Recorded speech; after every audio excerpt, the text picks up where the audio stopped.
नमस्कार दोस्तों, हर्ष के साथ राज यूट्यूब चैनल में आप सभी का स्वागत है। दोस्तों, उत्तर प्रदेश माध्यमिक शिक्षा सेवा चयन बोर्ड द्वारा अशासकीय माध्यमिक विद्यालयों में प्रवक्ता के लिए विज्ञापन जारी कर दिया गया है। इस वीडियो के माध्यम से मैं सारे डिटेल में आप सभी को बताऊंगा कौन ऐसे छात्र हैं जो इसे फॉर्म फिलअप कर सकते हैं, साथ ही साथ कब से कब फॉर्म फिलअप होंगे, आवेदन शुल्क कितने लिए जा रहे हैं। दोस्तों, आप शुरू से अंत तक ज़रूर देखें। सर्वप्रथम ऑनलाइन आवेदन प्रक्रिया जो है 16 मार्च 2021 से प्रारंभ हो चुकी है और अंतिम जो आपको तिथि है फॉर्म फिलअप करने के वो 15 अप्रैल 2021 तक है। दोस्तों, महत्वपूर्ण निर्देश यहाँ दिए गए हैं, तो मैं बता दूँ। प्रथम महत्वपूर्ण निर्देश सभी को जानना बेहद ज़रूरी है।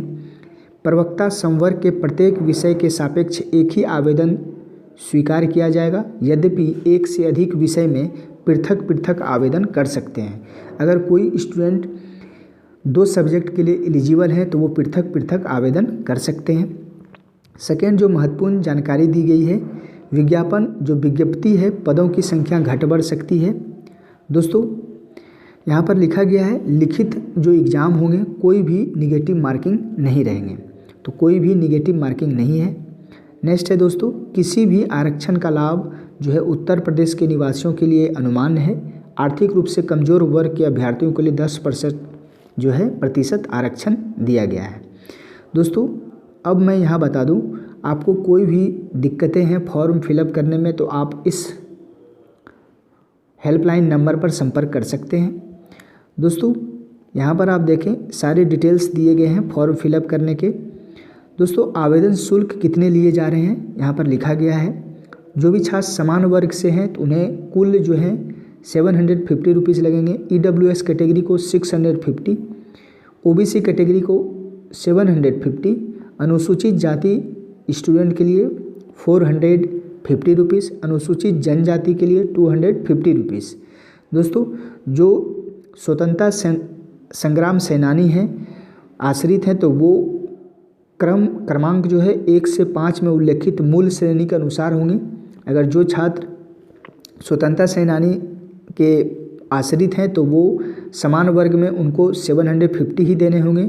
इसी प्रकार से भूतपूर्व सैनिक हैं, महिला हैं, लेकिन दिव्यांगजन छात्रों को मूल श्रेणी से आपको आधे शुल्क भुगतान देने होंगे। तो आपको ध्यान से श्रेणी वाइज देख लेने कितने आवेदन शुल्क लिए जा रहे हैं। दोस्तों, यहाँ पर मैं बता दूँ कि रिक्त पदों की संख्या कितनी है, तो यहाँ पर स्पष्ट लिखा गया है 2595 पद जो हैं रिक्त हैं, इन पर ही नियुक्तियाँ आई हुई है। आयु सीमा क्या होगी, तो 1 जुलाई 2021 को 21 वर्ष से कम नहीं होने चाहिए, आपको ध्यान में रखना है। वही छात्र फॉर्म फिलअप कर सकते हैं जिनकी आयु 1 जुलाई 2021 को 21 वर्ष से कम न हो। दोस्तों, शैक्षणिक योग्यताएं क्या हैं, तो सारणी 2 में दिया गया है, मैं आपको बताऊंगा अभी। आरक्षण जो है, जैसा कि मैं पहले भी बताया, आरक्षण जो है उत्तर प्रदेश निवासियों को ही मिलेगा। दोस्तों, यहाँ पर आप देखें परीक्षा केंद्र कहाँ पर होंगे आपके, तो सभी मंडल मुख्यालयों पर ही केंद्र का निर्धारण किया जाएगा। अभ्यर्थी को कोई भी परीक्षा केंद्र आवंटित किया जा सकता है, तो आपको ध्यान रखना है उत्तर प्रदेश के सभी मंडल मुख्यालयों में केंद्र का निर्धारण किया जाएगा और किसी भी छात्र को किसी भी मंडल पर जो है परीक्षा केंद्र दिया जा सकता है। दोस्तों, भर्ती प्रक्रिया किस प्रकार से होंगे ये जानना बहुत ज़रूरी है। दोस्तों, देखें यहाँ पर लिखित परीक्षा जो है उनका आधार 85% जो है प्रतिशत होंगे। साक्षात्कार में 10% और 5% जो है आपके विशेष योग्यता पर वेटेज किया गया है। दोस्तों, यहाँ पर देखें लिखित परीक्षा आपके 425 अंक दिए गए हैं। साक्षात्कार में 50 अंक और 25 अंक जो है आपके डॉक्टरेट उपाधि, MAd, BEd, किसी राष्ट्रीय स्तर के खेल कूद प्रतियोगिता के लिए जो है राज्य की टीम में माध्यमिक में भाग लेने के लिए उनको भी वेटेज दिया गया है। यहाँ पर सारी डिटेल्स लिखे गए हैं कि डॉक्टरेट की उपाधि होंगे तो आपको 2% अंक दिए जाएंगे। आप MAd हैं तो 2% अंक दिए जाएंगे। आप BEd हैं तो 1% अंक दिए जाएंगे। उसी प्रकार से आप राष्ट्रीय टीम के माध्यम से किसी राष्ट्रीय स्तर पर खेल कूद प्रतियोगिता में भाग लिए हैं तो 1% अंक दिया जाएगा। टोटल जो है 500 अंक यहाँ पर निर्धारित किए गए हैं। दोस्तों लिखित परीक्षा जो है लिखा गया है कि 425 अंक का होगा, एक प्रश्न पत्र होगा और कुल जो प्रश्नों की संख्या होगी 125 प्रश्न होंगे। प्रत्येक प्रश्नों के अंक जो है निर्धारित किए गए हैं, 3.4 अंक निर्धारित किए गए हैं, कोई भी निगेटिव मार्किंग नहीं है। कितने समय के होंगे, समय अवधि क्या है, तो 2 घंटे आपको जो लिखित परीक्षा के है टाइम दिए गए हैं। सभी प्रश्न MCQ में होंगे, मल्टीपल चॉइस क्वेश्चन पे होंगे, तो आपको ध्यान में रखना है दोस्तों अब मैं बता दूं आप सभी को कि यहाँ पर देखें परीक्षा की तिथि जो है यथावत जो है तिथि सूचना दी जाएगी इनके वेबसाइट पर। दोस्तों अब मैं यहाँ पर सबसे महत्वपूर्ण चीज़ें बता दूं कि सब्जेक्ट वाइज सीट की संख्या कितनी है, तो यहाँ पर आप ध्यान से देखें।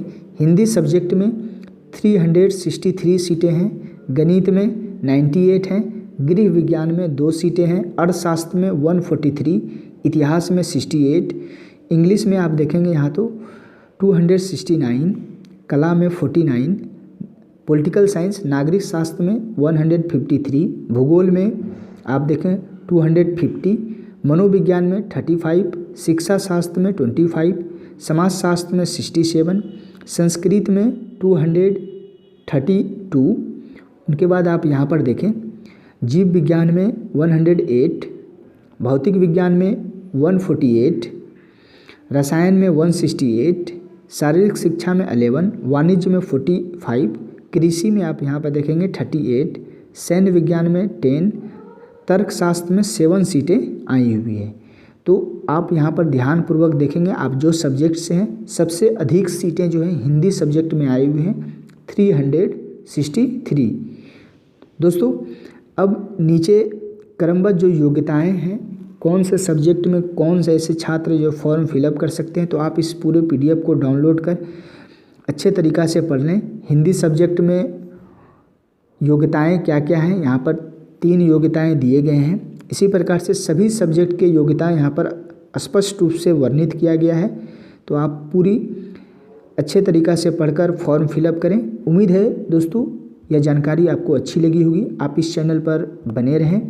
थैंक यू, धन्यवाद।